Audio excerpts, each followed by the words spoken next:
The galaxy had seen countless species rise and fall. Empires had burned bright and faded into dust. Yet through it all, none had ever prepared the Galactic Command for what arrived one silent morning on the edge of the Orion Arm. A signal had come first, faint but structured. It wasn't a cry for help, nor was it a threat. It was calm, deliberate, and perfectly encoded. A single transmission that said, "We come in peace." Commanders of the Galactic Council gathered in their grand chamber, their faces lit by the projection of a strange ship hovering beyond the known trade lanes. It didn't match any registry. Its shape was unfamiliar. Its hull was dark, smooth, and absorbed light like a black ocean under night skies. The ship moved with precision that made the most advanced fleets look clumsy. There were no visible engines, no exhaust trails, only a faint ripple of distortion around it, as if space itself bent in respect. Admiral Rethar of the Calorian Dominion leaned forward. "Identify origin." A silence followed before the comms officer answered, "Unknown, Admiral." The signal came from the third planet of Sol system. It identifies as Earth. That word echoed through the chamber. It was a name buried deep in the archives, a world marked pre-warp, isolated, insignificant.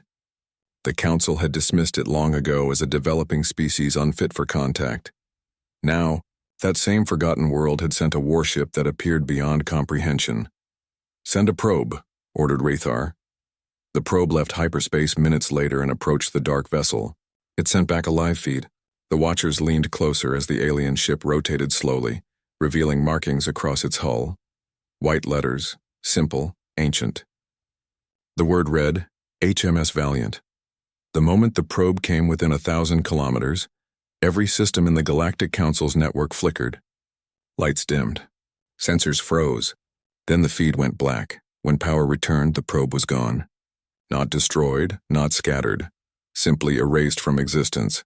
Panic spread through the Council chamber. They attacked without warning. One shouted. "No," said the communications officer. "They didn't attack. They're transmitting again." The words appeared across the screen in clean text. "Apologies. Your probe entered a containment field. It has been safely neutralized to prevent conflict. Please send your representative to speak." Rethar clenched his jaw.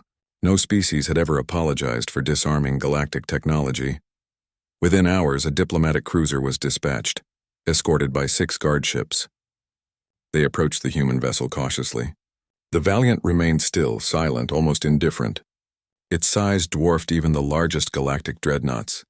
Yet there was an elegance to its form, a quiet confidence that unsettled even the bravest captains. When the cruiser hailed it, a voice answered. Calm, neutral, undeniably human. "This is Captain Reed of the United Earth Command vessel Valiant. Identify yourself." Admiral Terran, leader of the delegation, replied, "This is Admiral Terran of the Galactic Council. We welcome you to the greater community. Your technology is advanced for your classification. We request dialogue." Captain Reed's reply was measured. "We accept. But before we proceed, understand this. Earth has remained silent for centuries by choice. We are not here to join. We are here to observe," Terran frowned. "Observe what?" "The state of the galaxy," Reed said, "and whether it has learned from its past." The transmission ended and an invitation was sent to board. Inside the Valiant, the galactic envoys stepped onto metallic floors that shimmered like liquid steel. The air was perfectly balanced, the temperature constant, no guards, no weapons visible. Yet the silence carried weight, as if unseen eyes watched every move. A single human awaited them, tall, calm, eyes sharp, but not hostile. "I am Captain Reed," he said simply. Terran studied him. "Your people were thought primitive." Reed's expression didn't change. "We were. What changed?" Reed walked forward, hands clasped behind his back. "Everything.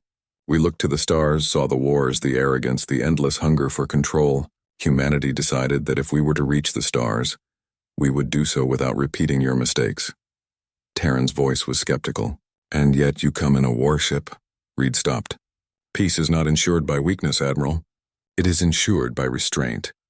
Those words lingered long after they left the ship. When the envoys returned, their reports caused ripples through every sector. The Valiant carried technology beyond imagination. energy shields that nullified weapon signatures, drives that bent space-time without tearing it, and hull materials that adapted to radiation and kinetic impact alike. The Galactic Command debated endlessly. Some saw humanity as potential allies. Others saw them as a threat. Then came the test. An unknown pirate fleet, emboldened by rumors, decided to challenge the human ship. They surrounded the Valiant with 60 vessels demanding surrender. The humans didn't reply. Sensors recorded what happened next across multiple systems. The Valiant's hull glowed faintly, and a single pulse rippled outward. Every pirate ship froze mid-flight, engines dead, weapons offline, life support halted. Not destroyed, merely disabled. The pulse vanished as quickly as it came. Reed's voice transmitted across all channels. Hostility is unnecessary. We will not harm you. But we will not allow aggression. The pirates drifted helplessly until galactic rescue teams arrived. Not a single life lost. Yet every commander watching realized the same truth. Humanity had mastered power without destruction. That terrified them more than any weapon. Rumors spread fast. Some said Earth had been hidden behind an artificial field for centuries, developing unseen. Others claimed humanity had encountered something beyond the galaxy, something that taught them the balance between creation and annihilation. Whatever the truth, one fact stood clear. They had not come seeking conquest. But they could not be conquered. Weeks passed, and the Galactic Council grew restless. They demanded that humanity share its technology, arguing that peace required equality. Captain Reed's reply came in person. He appeared once again in the great chamber, his presence composed yet commanding.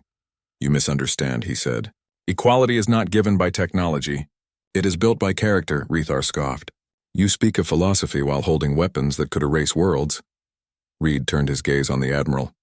"We built them because we learned from you." The chamber fell silent. He continued. "For thousands of years, humanity fought itself.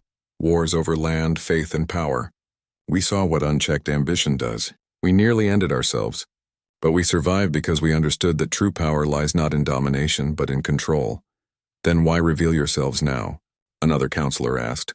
Reed's answer was simple. "Because the galaxy is nearing the same cliff we once stood upon." The statement shook every mind present. They had been at peace, or so they thought.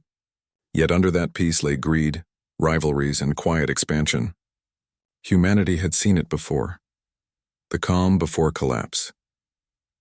Reed looked at the gathered leaders. "We came not to rule. We came to warn. Your systems are fracturing. Your alliances weaken. Someone must remind you what unity costs." A deep tension filled the air. Rethar stood. "You think yourselves our saviors?" Reed's expression remained unreadable. "No, we think ourselves your mirror." Then he left. The Valiant remained in orbit for weeks, scanning, silent, waiting. Observers noticed that every time conflict flared in nearby sectors, the ship appeared, not to fight but to end it. Pirates vanished. Smugglers surrendered.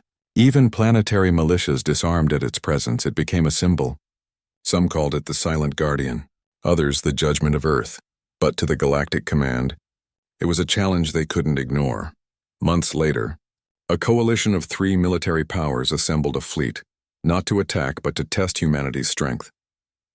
They claimed it was an exercise. When the fleet jumped into the system, the Valiant was alone. The commanders sent a hail. "This is a peaceful drill. Stand by." Reed's voice came through. "Acknowledged." Then the fleet fired mock rounds, harmless energy pulses designed to test defenses. But halfway through the exercise, something strange happened. The ships lost control of their targeting systems. Their weapons redirected toward empty space, harmlessly dispersing. The captains panicked. Their control vanished entirely. Then their consoles displayed a message. "Do not aim weapons where they do not belong." The systems restored instantly. No harm done. Yet the message was clear. Every commander on that fleet returned shaken. Behind closed doors, the council debated again. Some demanded humanity's inclusion. Others argued to block them from every system. Yet none dared move against them. Finally, the council sent one last message. "What is Earth's intention?" The reply arrived within seconds. "To remind the stars that peace is not absence of war. It is the discipline to hold back even when you can destroy." And with that, the Valiant departed. No hyperspace signature, No visible jump. One moment it was there, the next it was gone. Weeks turned to months. Reports began surfacing across the galaxy. Human vessels appearing near collapsing colonies, disaster zones, and unstable borders. Each time they arrived, chaos ended. No demands, no reward, no recognition. Then one day, without warning, a new signal echoed across every communication array in known space. This is the United Earth Command. The cycle is shifting. Prepare yourselves. Every leader in the galaxy froze. No one knew what the message meant. But they remembered the look in Captain Reed's eyes, the calm certainty of someone who had seen collapse before. Some began to prepare for war. Ooh,